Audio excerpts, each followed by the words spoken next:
tardes a todos y a todas. Gracias por estar nuevamente con nosotros en esta quinta edición de las Jornadas de Genealogía. Perdonen antes que nada el retraso, aunque en el programa está prevista que la presentación y la conferencia que vamos a disfrutar esta tarde empieza a las 1:15 y estamos casi en hora. Pero José Antonio me estaba poniendo un poco al día de un pequeño problema, bueno, un problema más que pequeño, grande que hemos tenido, y es que, como suele ocurrir, pues algunas veces las nuevas tecnologías nos juegan malas pasadas, ¿no? Saben que teníamos preparado un canal de internet, puesto que esta tarde conectaríamos directamente con Chile, que era la segunda charla que íbamos a tener, y que además se nos había hecho hincapié en que fuese en el día de hoy, puesto que precisamente mañana comienzan unas jornadas de genealogía, si no me equivoco, también con la persona con la que íbamos a contactar esta tarde, con Mercedes, y lamentablemente no entendemos qué ha pasado, pero el canal que se nos había habilitado de internet para poder hacer esa conexión, pues sencillamente ha desaparecido. No sabemos si se ha quedado en el piso de abajo, en el sótano, pero estamos sin el canal que nos permitía esa conexión y el poder entablar esa videoconferencia y poder disfrutar de Mercedes.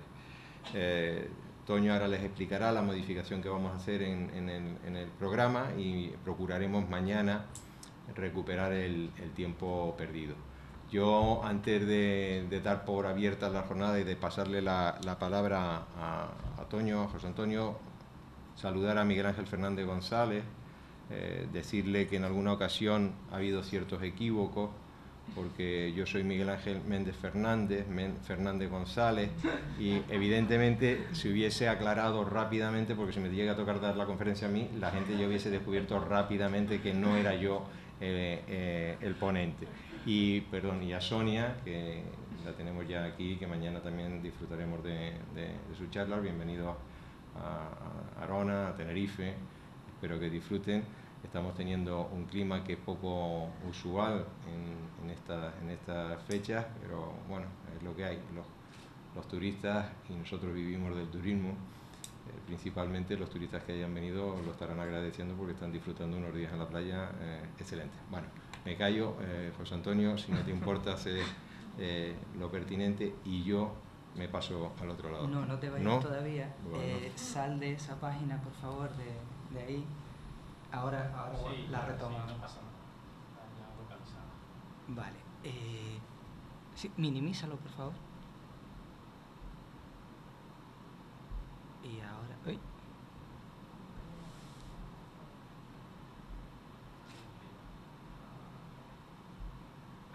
Vale. Ahora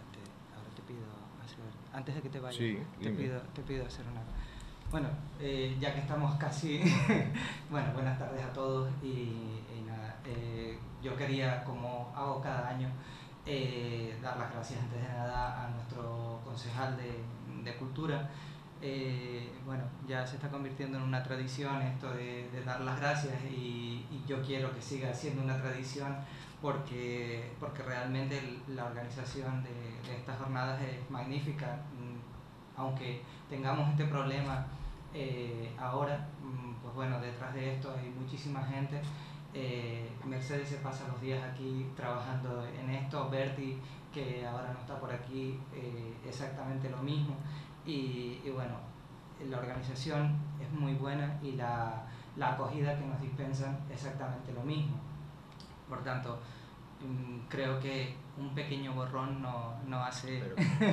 nada en absoluto. Es más, la gente que viene suele repetir, y los amigos que nos han visitado, pues este año, cumpliendo una fecha tan especial para nosotros como es este quinto aniversario, nos han enviado unos vídeos de algunos de esos compañeros que han participado, pues vía videoconferencia o bien incluso aquí,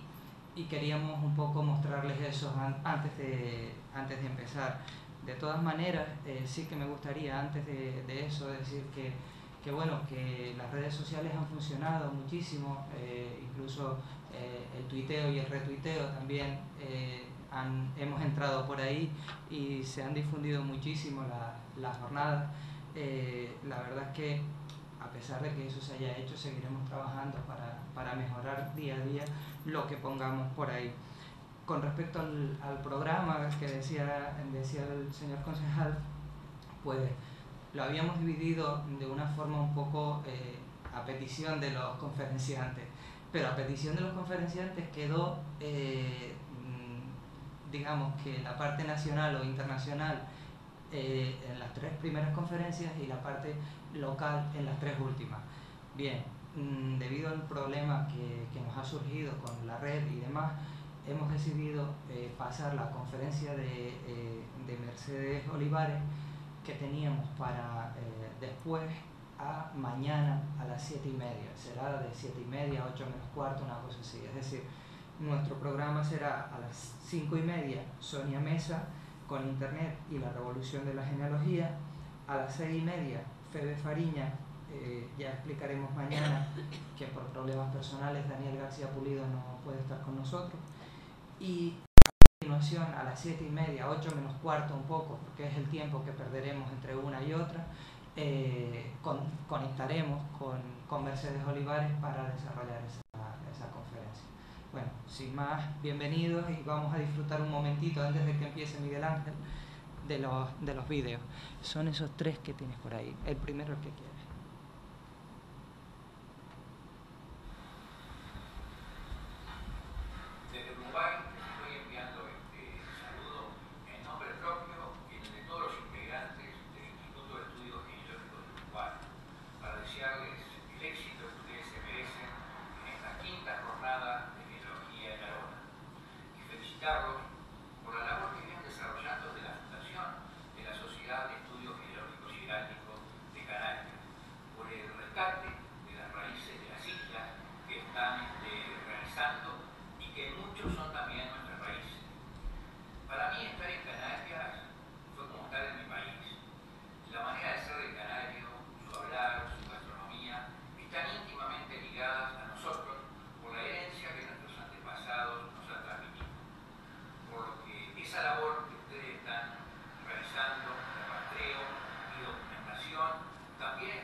esos son los vídeos de cariño de los amigos más que de los profesionales en este momento, ¿no? Bueno, pues eso era un poco el homenaje que también queríamos hacer al concejal por haber tenido a toda esa gente aquí en la distancia y presencialmente, ¿no? Sin más, ya te puedes ir. Gracias.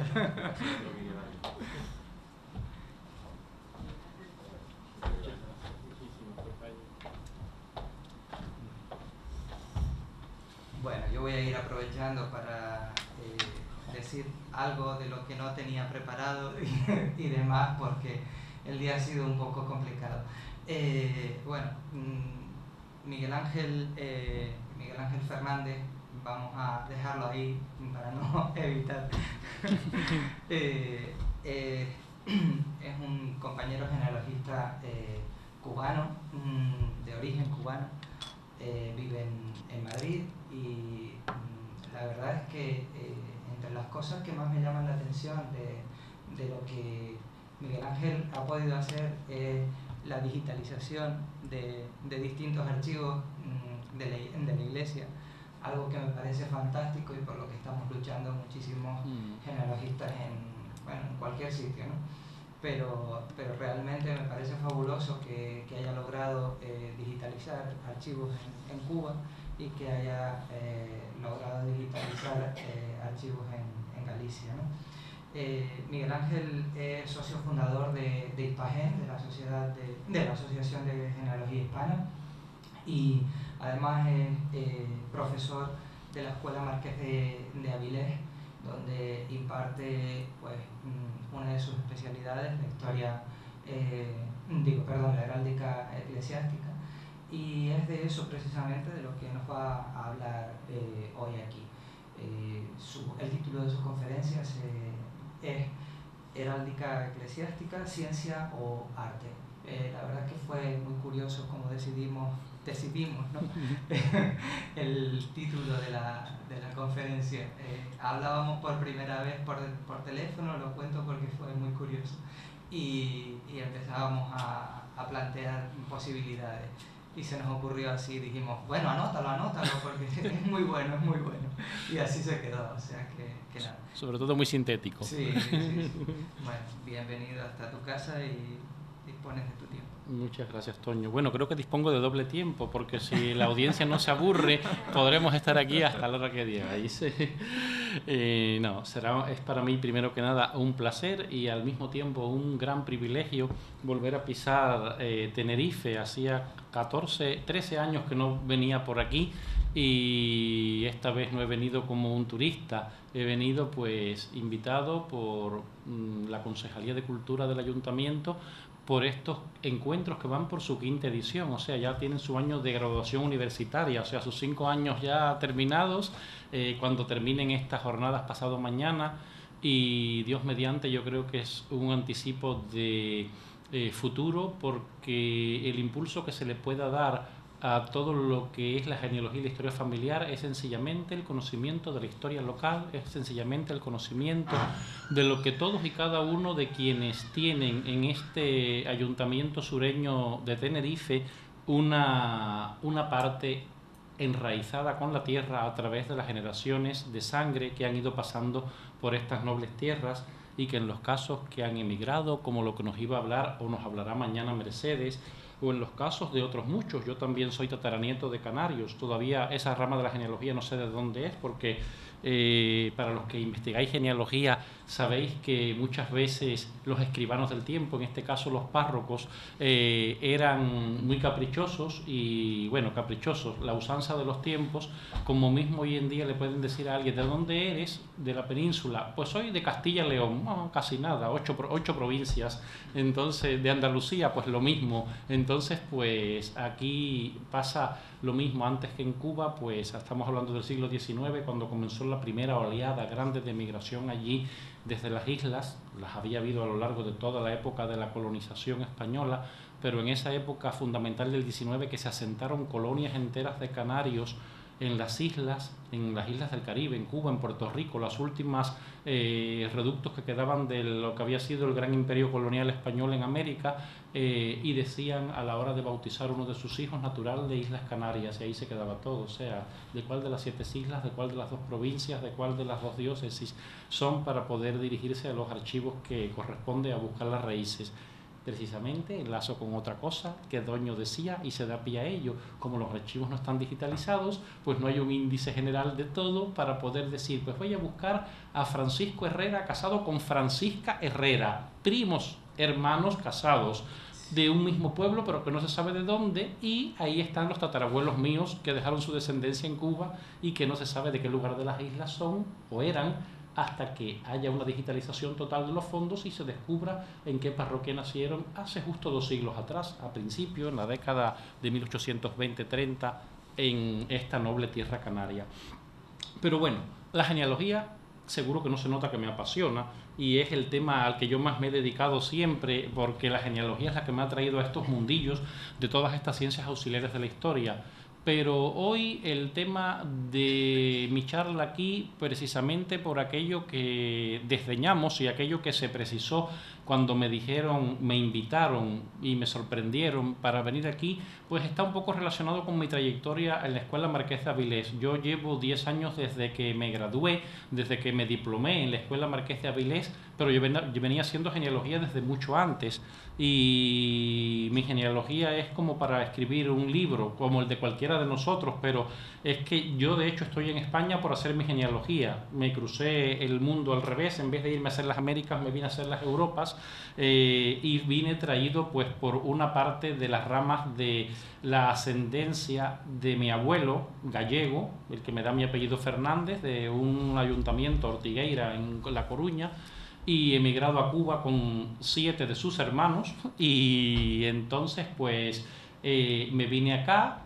hacía la genealogía yo desde allá de los 7 o 6 hermanos que quedaron en Cuba. Una se había ido a Estados Unidos un siglo atrás, y las 3 hembras que quedaron en la aldea, una de ellas al cuidado de los bisabuelos, y que fue la que después por derecho natural fue la heredera de la familia, porque fue la que quedó al cuidado de todos, y los que habían emigrado, que ninguno excepto uno regresó, cedieron la parte que correspondía de sus legítimas y de todo lo demás a esta tía Constantina, y fueron los herederos que quedaron en la comarca. Yo retomé mi contacto con la península y con España después de muchos años de haciendo genealogía familiar, escribiendo una carta al cura párroco allí en San Julián del Yermo, en Ortigueira, y este señor me respondió, y por esos designios prodigiosos que tiene la genealogía, y como Dios nos pone en la vida uno aquí y otro allá, pero al final todos los cantos ruedan y se encuentran, se sucedió que una prima segunda de acá, nieta de una de esas hermanas de mis abuelos, estaba haciendo la genealogía de las 3 hembras que habían quedado aquí, cuyos hijos emigraron absolutamente todos ya en la emigración de la época del franquismo, la emigración económica de los años 50 y 60, también muchos a América y otros a muchos sitios de Europa. Y ella tenía pues la genealogía que se cruzó en el Atlántico, yo de los 6 hermanos que estaban en Cuba, ella de las 3 que estaban aquí, de los cuales yo solamente conocía los nombres por mi difunto padre, que en ese momento me decía lo que había. A mi abuelo gallego no le conocí, murió 10 años antes de yo nacer, y pues sencillamente se cruzaron, y viniendo a España años después, hace ya 18 años que vivo en Madrid, conociendo pues a esta prima segunda, pues saltó la chispa del romance y nos casamos, endogamia moderna. Y hoy en día pues eso, somos una familia que no tenemos descendencia, pero la descendencia que pensamos dejar a todos en nuestro entorno familiar y en nuestro entorno pues académico, social y todo lo demás, es aquello poquito que podemos aportar en este mundo de la investigación de nuestras propias raíces. Y en ello estoy dispuesto a compartir con cualquiera de vosotros. Al final, cuando mismo me hagáis preguntas sobre lo que hablemos hoy, o sobre cualquiera de estas cosas que no trataremos, pero que ya es una larga introducción sobre genealogía familiar, vais a ver en la última de las diapositivas, una muy parecida a esta, de mi correo electrónico. Lo podéis anotar con total libertad, lo pongo como un dato público para que preguntas que queden sobre la palestra, dudas que surjan después que consultemos con la almohada o hablando con otro amigo de cosas que se hablaron hoy aquí y que nos puedan refrescar a nosotros ideas para retomar, con total libertad a escribir a ese correo electrónico. Lo digo ahora, aunque es la última diapositiva, porque después en el final, cuando se dé el carpetazo, el talonazo, el cierre ya de todo, no estaré diciendo que anoten la dirección, pero estará ahí un rato puesta y la podéis copiar con total libertad. Y bien, el tema que hoy vamos a tratar es un tema pues tan largo como ya estamos en el tercer milenio de la era cristiana, como el segundo milenio que concluimos en el año 2000 con aquello del efecto que si se colapsan los ordenadores y todo lo demás, cuando cerramos pues todo el milenio que fue desde el año 1001 hasta el año 2000 en que se cerró toda esos largos 10 siglos en que la humanidad involucionó en muchas cosas muchísimos, pero evolucionó también hasta el punto del cual somos herederos nosotros hoy. Y una de las cosas que en la historia, desde que cualquiera de vosotros, los que estáis aquí, erais pequeños, vais a recordar, aunque os gustara más o menos, algo que cuando éramos niños a casi todos nos llamaba mucho la atención,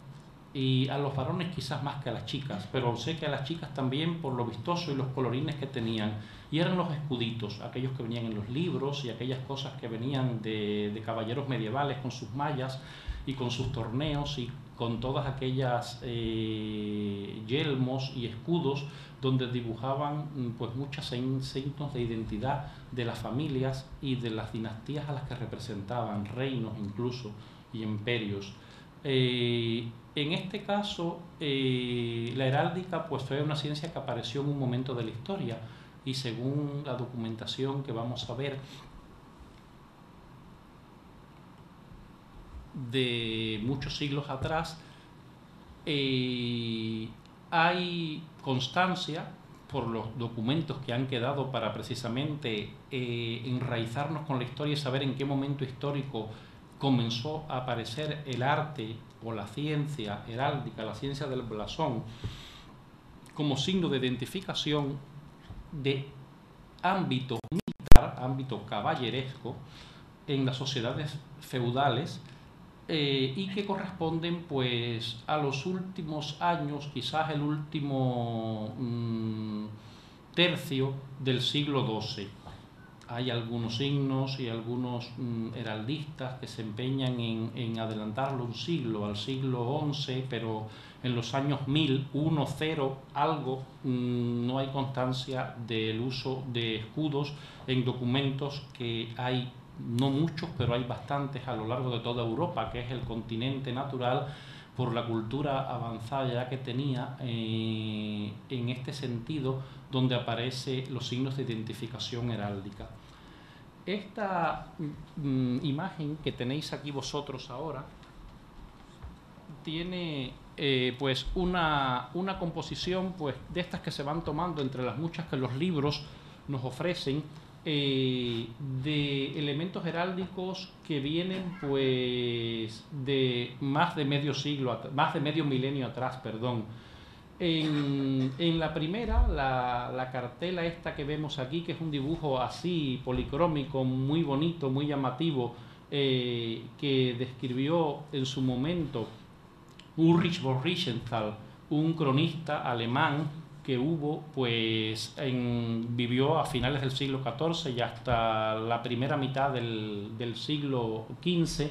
y describió el concilio de Constanza, uno de los últimos concilios ecuménicos que hubo en la época en que estaba la Iglesia Católica en plena crisis. No había sucedido todavía lo que sucedería un siglo después con la división de la Iglesia, con la Reforma Protestante. Pero en estos momentos había el famoso cisma de Occidente, había pues un papa, uno que era español, el Papa Luna, encerrado en su castillo de Peñíscola, había venido desde Aviñón, donde los papas habían estado por los últimos 100 años, y había otro papa en Pisa, y había otro papa en Roma. ¿Y quién era el papa verdadero? Pues los que no lo fueron, los que la Iglesia en los concilios destituyó o renunciaron ellos por motu propio, se les conoce como el nombre de antipapas, lo veremos más adelante, pero los papas de la época el Papa de esta época del Concilio de Constanza, que como veis ahí transcurrió entre 1414 y 1418, acabó con este cisma de Occidente. Y una cosa curiosa, ya, porque si nos ponemos a enrollarnos con la historia podemos estar aquí hasta que se termine el evento el sábado sin parar, hasta quedarnos sin voz, es esta imagen que hay aquí. Veis que hay muchos caballeros, personas de diferente clase social, que van en este caso todos en cabalgadura.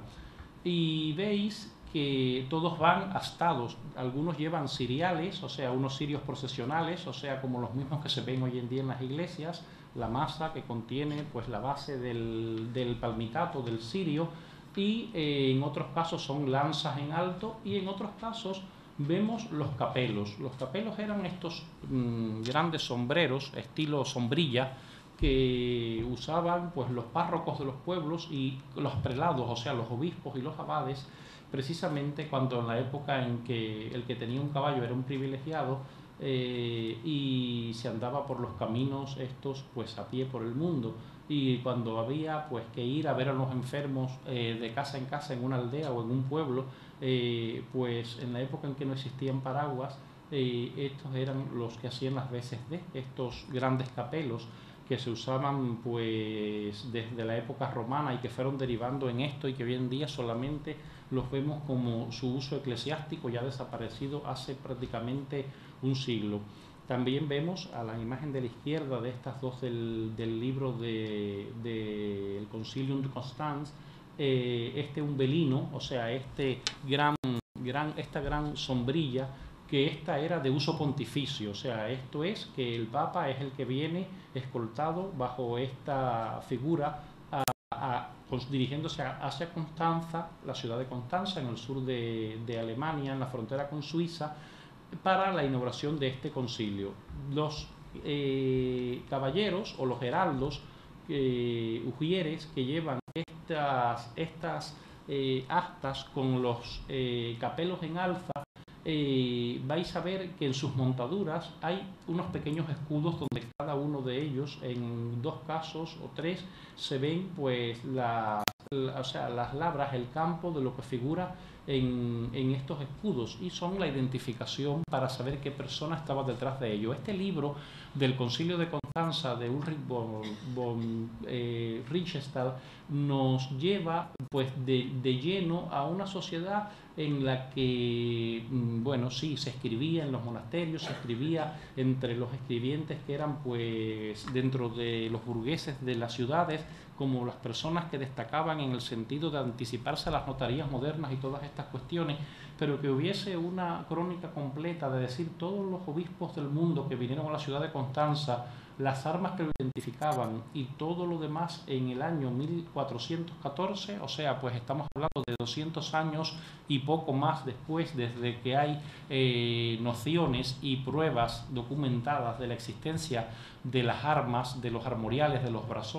blasones en el estado eclesiástico, pues sencillamente es un documento de gran valor para esa época, para decirnos la identificación, pues precisamente por las raíces familiares de las grandes familias de las que provenían muchos de estos prelados, y pues sencillamente para mostrarnos una crónica social de una época de hace 600 años. Este libro, pues en las bibliotecas grandes en Madrid yo lo he podido consultar, unas copias facsimilares preciosas que lo tienen en las salas de incunables, y en este ejemplar que se me ocurrió poner eso ahí,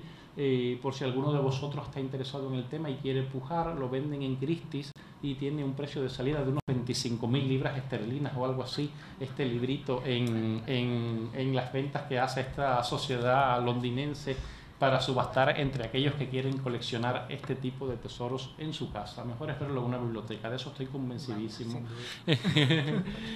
Y lo que tenemos en los extremos son pues dos vidrieras, de las vidrieras típicas que vemos en las grandes catedrales, y esta está pues en una catedral que es la primada del Reino de España, la Catedral de Toledo, y está en la sala que le llaman de los obispos, o sea, la sala capitular de los obispos. A la izquierda de la catedral encontramos estas imágenes en estas vidrieras que son muy bonitas y que forman parte de 4, pero quise coger estas 2 porque también resumen un periodo pues bastante cercano al que habíamos visto antes con von Riesenstahl, y en este caso son pues composiciones hechas años más tarde en la Catedral de Toledo para homenajear, para dejar constancia de 2 figuras fundamentales que fueron obispos y cardenales primados de España, arzobispos, en las figuras del cardenal Mendoza y el cardenal Cisneros, como se le conoce con sus nombres, o mejor dicho, con apellidos abreviados, de 2 familias muy poderosas de la época, sobre todo Mendoza. Estos escudos, estas figuras donde ven el obispo con todas sus capas y con todos sus báculos, mitras y todo lo demás, vienen precedidas al pie por los escudos de las familias. El Ave María que identifica a la familia de los Hurtados de Mendoza, de la cual desciende el cardenal González de Mendoza, y el jaquelado, o sea, el ajedrezado del cardenal Cisneros, que lo vemos también a nuestra derecha. Son imágenes que a través de estas composiciones de los escudos nos dan la impronta de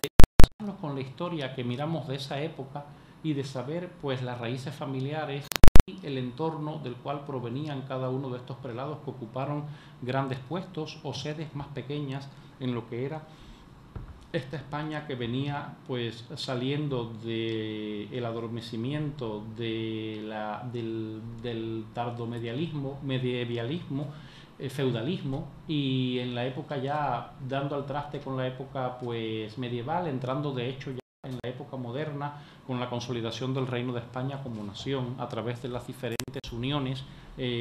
por convenios y por contratos matrimoniales entre los diferentes reinos que componían lo que había en la península. Esto pues es un signo identificativo y es un signo, pues les voy a adelantar algo para el examen final de arte. Por supuesto, vemos que esto es arte y no tiene otra noción como no sea el identificarnos a través de lo que vemos, la representación de quién está detrás de ello y en qué época vivió y en qué contextos históricos se movieron estas personas. Aquí nos vamos a salir de España, pero nos vamos todavía también ya un siglo más tarde, bueno, en la época ya de los cardenales Mendoza y de Cisneros, es casi contemporáneo en el caso de Cisneros con este otro hecho que estamos viendo en esta representación. La primera parte, vamos a ir 3 composiciones, la primera representa, bueno, es una procesión pues totalmente litúrgica o una procesión de Estado en este caso, que vosotros hoy en día no tenemos, bueno, tenemos hoy en día posibilidades de ver por internet cualquier tipo de canal, pero en España, a no ser algún inglés que viva aquí en las islas, no tiene un canal para ver los canales británicos en vivo, en directo. Pero sí vemos todos los años, porque lo ponen en la televisión,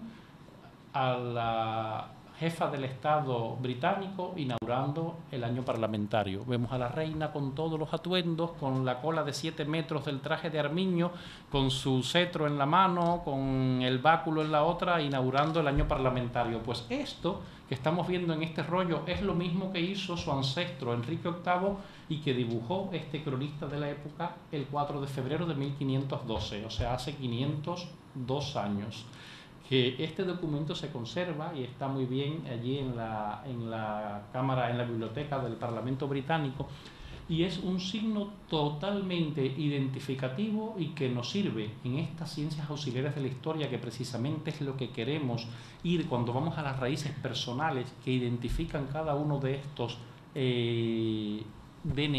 pictóricos, pictográficos y coloreados que eran y que siguen siendo los escudos como signos de identificación a cada una de las personas que componen este cuadro, pues plasmado perfectamente y plásticamente por este artista en aquella época tan anterior, cuando todavía Inglaterra no había sufrido su reforma protestante, o sea, estaban saliendo de una misa católica en la abadía de Westminster, cuando era una abadía monacal, y yendo al Parlamento, que está justo como hoy detrás de la abadía. Es la inauguración del año parlamentario y es una procesión de Estado en la cual vemos a todos y cada uno de los pares del reino, a cada uno de los lores que componían ese Parlamento británico, el más antiguo del mundo en cuanto a parlamento que funcione con continuidad tal como lo conocemos hoy en día. Los que van delante en esta primera composición, en el centro está el rey y después están los lores terrenales, o sea, los condes, marqueses y duques, pero me le llamaban los earls, o sea, los condes, la clase condal, que eran los lores, los terratenientes ingleses, cada uno con su escudo y con la identificación en la cartelilla que veis encima diciendo quién es su nombre y el título de la propiedad que tenía, conde de, duque de, marqués de. Y los que están a la izquierda, que en este caso vemos 7, es pues precisamente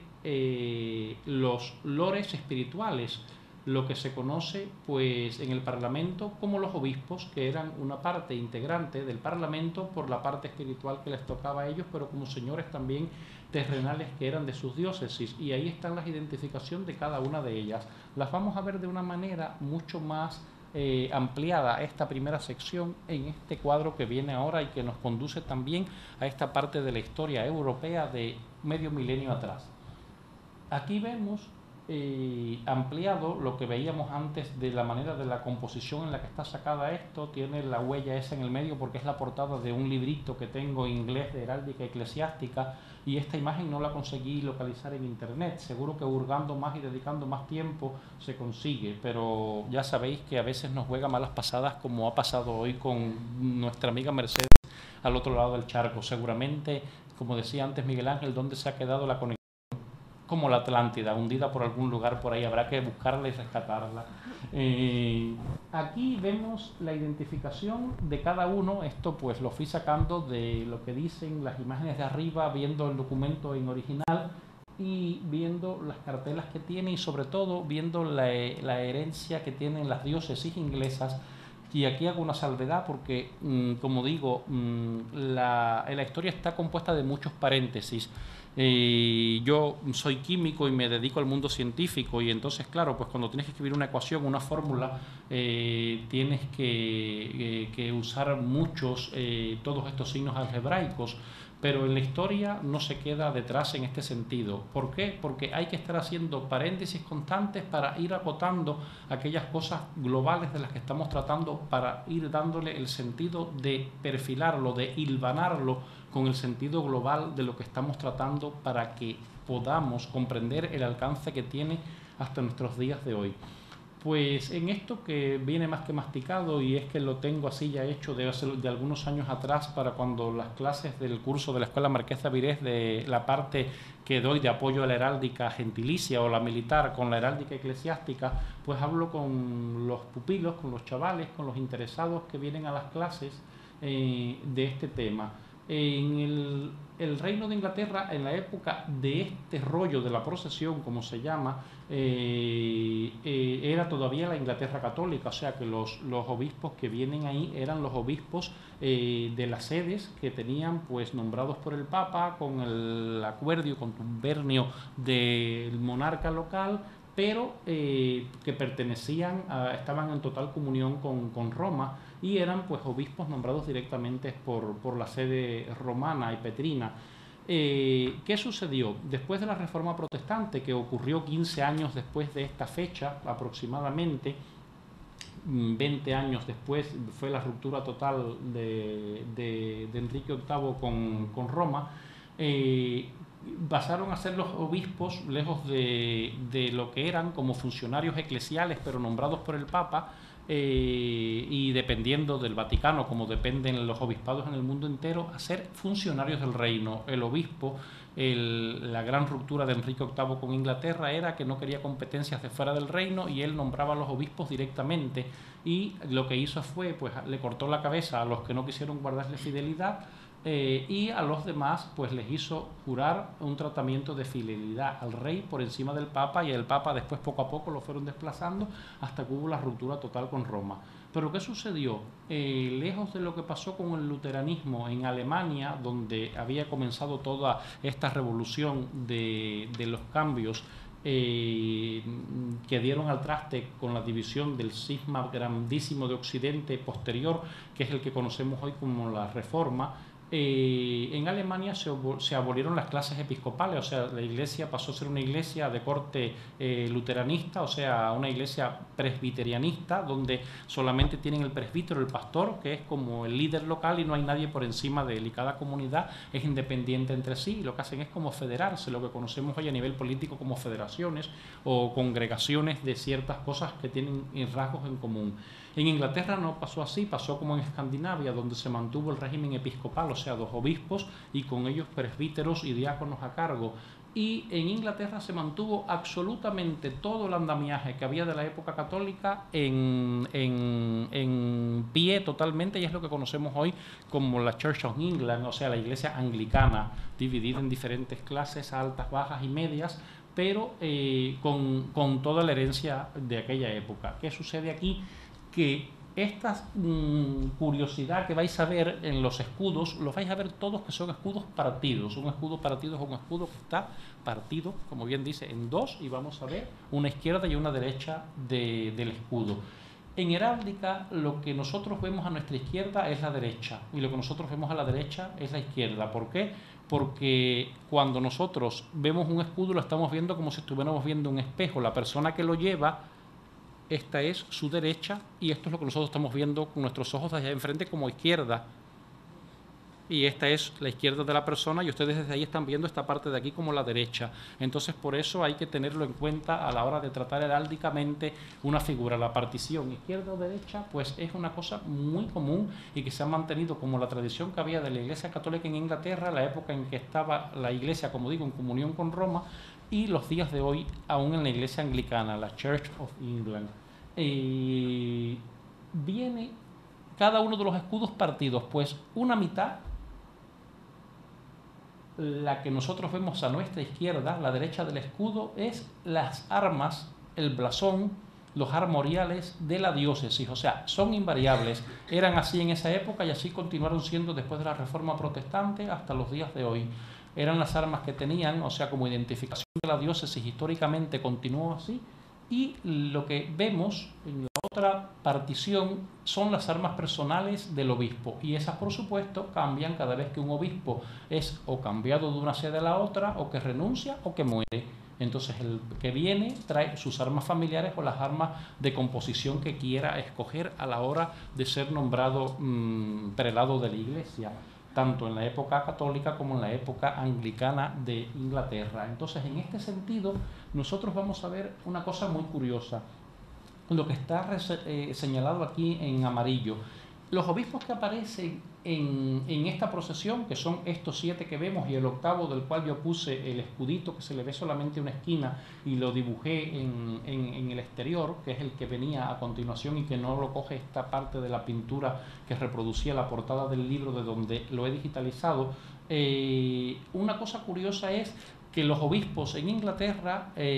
siguen siendo funcionarios del reino, y por lo tanto son pues parlamentarios pagados por el Estado, entonces están representando a las diócesis. Ha habido reformas y adaptaciones de la sociedad inglesa, y lo que ha sucedido que la Cámara de los Lores, al crearse posteriormente la Cámara de los Comunes, que es la que se saca por elecciones directas de circunscripciones electorales en el país,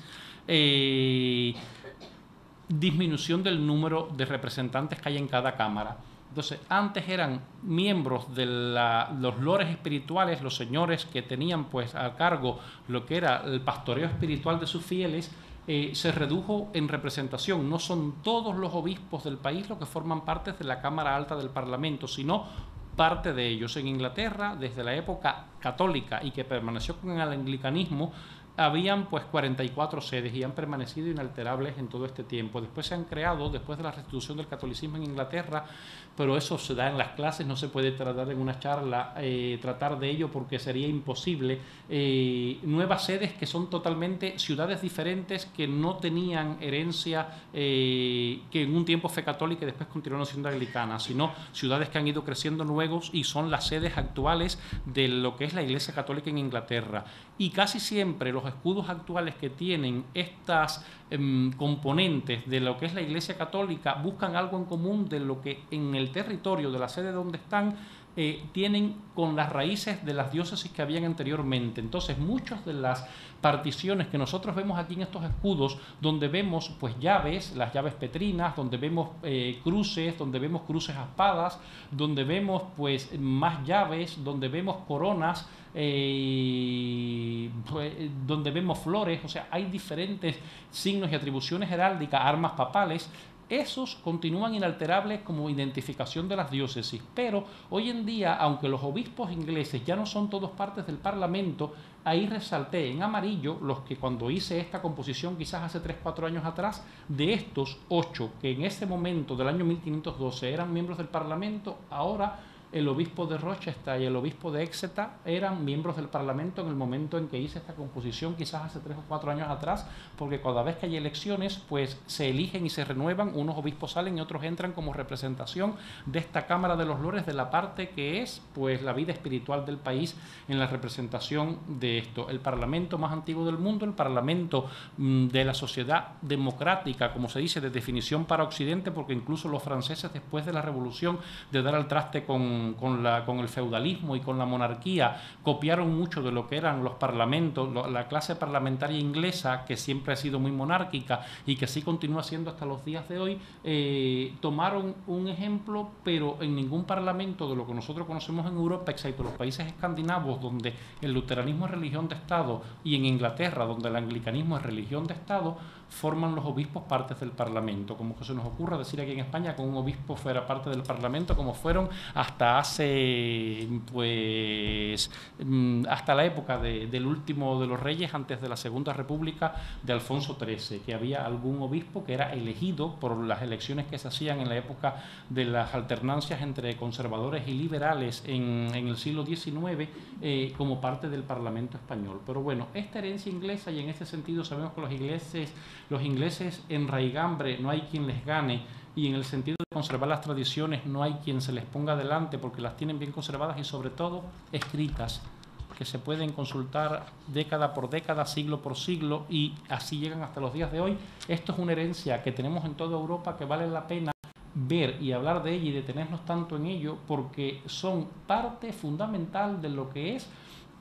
el comienzo del declive de la heráldica, como viene después como signo de identificación en los siglos que vienen después del 1512, ya cuando entramos directamente en el siglo de oro español y en todas estas épocas que vienen después. Todo esto que vamos a ver en las diapositivas que quedan de ahora en adelante y de lo que vamos a hablar pues más concisamente es obra de un gran maestro. Dicen que todos los que aprendemos una materia siempre hemos tenido un maestro, como fue el que nos enseñó en la universidad pues diseño estadístico o dibujo técnico o diseño industrial o diseño de experimentos. En este caso, la heráldica eclesiástica ha tenido un gran exponente en este siglo que acaba de terminar, y fue Monseñor Bruno Bernhard Heim. Este señor suizo, o arzobispo de la Iglesia y diplomático, un doctor en Derecho Canónico y que vivió hasta hace muy poco tiempo, hasta hace 11 años que falleció, fue uno de los heraldistas más destacados del siglo XX, y estas imágenes están tomadas, la de arriba de uno de sus libros, editado en Inglaterra en el año 78, y la de abajo con Juan Pablo II, el último de los papas a los que le diseñó su escudo. Él era el heraldista papal, el heraldista de la mayor parte de los obispos que nombraba el Papa en el mundo recurrían, si no tenían un heraldista en sus países, recurrían a este señor que era nuncio apostólico y no vivía en el Vaticano, estaba destinado pues en algún otro país, en Egipto, en Finlandia, en Inglaterra, donde estuvo muchos años, y los últimos años de su vida ya en el servicio pues de la curia romana, pues se dedicó a hacer miles de escudos heráldicos a lo largo de su vida. Pero no fue solamente que los dibujaba y los hacía bien, sino que tenía un gusto y una estética y unas nociones de lo que es la ciencia heráldica, la ciencia del blasón, como habían conocido los medievalistas más fundamentales y como lo habían transmitido, y él lo pasaba a lo que era el campo del mundo eclesiástico en el cual se desenvolvía y del cual forma parte. Ahí viene un resumen varios de él, y él en las páginas que busquemos en internet sobre Monseñor Heim vamos a encontrar muchísimas alusiones a su persona, pero vamos a encontrar muchas cosas en montones de lenguas, pero en castellano prácticamente nada. De hecho, preparando yo esta charla que me emplumó Toño meses atrás, me tropecé que para si alguien de aquí está interesado en el tema y quisiera buscarlo, tenía yo en mente de esas cosas que se anotan por ahí, a ver cuándo la hago, cuando tenga tiempo, cuando deje de estar suscrito a las listas y me ponga, dije, si hay páginas de Monseñor Jaime en Wikipedia, lo que todo el mundo va a buscar hoy en día, en noruego, en danés, claro, los países donde fue nuncio apostólico y donde tuvo mucha trayectoria allí con la nobleza y con la sociedad en general, Inglaterra un montón, en Francia, la lengua por excelencia diplomática del mundo y de la Iglesia hasta hace muy pocos años atrás, en italiano, en latín, en holandés, y no había nada de Monseñor Jaime escrito en castellano. Pues esta semana atrás me puse y hice una cosa que es un pequeño bosquejo, pero algo en castellano para que si se quiere hablar de algo de la herencia que dejó este señor, pues que en castellano también se sepa y no haya que recurrir a otro idioma. Entonces ya hay una página que dice Monseñor o Bruno Bernard Jaime en castellano para saber quién era y qué obras hizo, y ya después iremos enlazando con escudos y con cosas de él que hay. Aquí os he traído cosas muy curiosas que están sacadas pues de sus libros, que están publicados también en varios idiomas. Él publicó su primer libro, que fue como parte prácticamente de su tesina cuando estaba estudiando en la Academia Eclesiástica en Basilea, en su natal Suiza, y era acerca del uso de las armas y la identificación. Armas, recordad, es sinónimo de escudo, las armas identificativas, el escudo que protege y que al mismo tiempo identifica para quien mira desde el otro lado, y él, pues que diseñó muchas de ellas, hizo las de los últimos dos papas, no porque ya no estaba vivo,